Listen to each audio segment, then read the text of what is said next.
Situation rapidly spiraling out of control in northern Syria.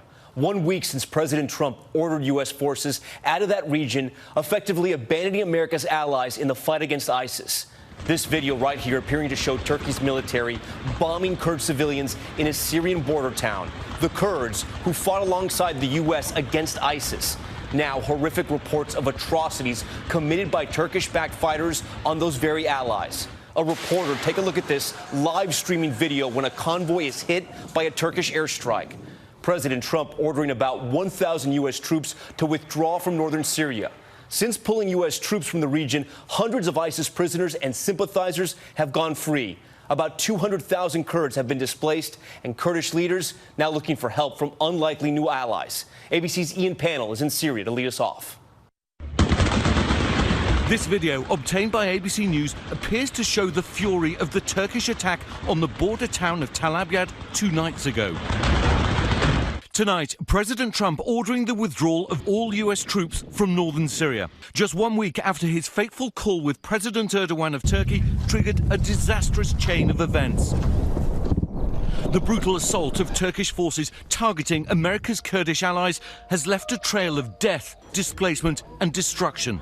In just a week, hundreds are reported to be dead. Allahu Akbar. Some of those killed murdered at the roadside by radical Islamist militias sponsored by Turkey. Many videos too graphic to show. One leading Kurdish political leader dragged from her car and shot in the head. If verified, this is a war crime, as is the targeting of civilians. A convoy packed with civilians and journalists trying to enter a border town today was struck by a Turkish airstrike. 11 killed, more than 70 wounded. Turkey says it's battling terrorists and refuses to negotiate with the Kurds. The Kurds were our allies, our ground troops in the years-long fight against ISIS. Thousands of their men and women died fighting them. They call the U.S. withdrawal a betrayal. Nearly 200,000 Kurds are now displaced, driven from their homes.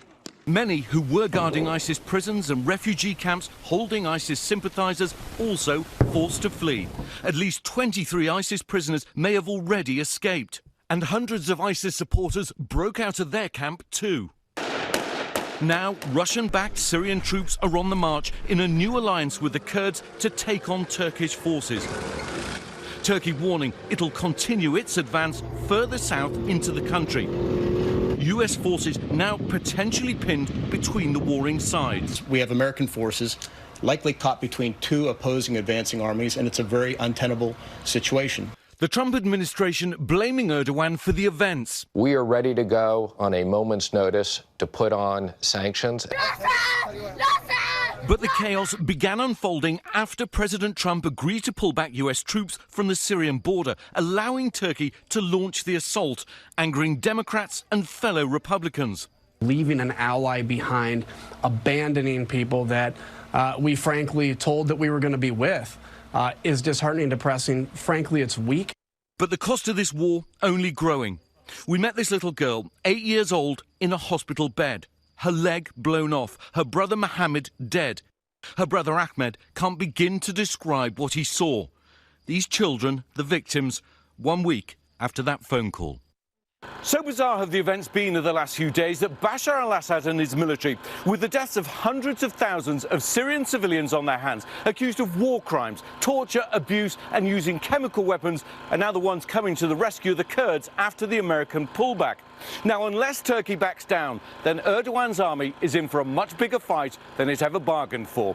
Tom? Hi, everyone. George Stephanopoulos here. Thanks for checking out the ABC News YouTube channel. If you'd like to get more videos, show highlights, and watch live event coverage, click on the right over here to subscribe to our channel. And don't forget to download the ABC News app for breaking news alerts. Thanks for watching.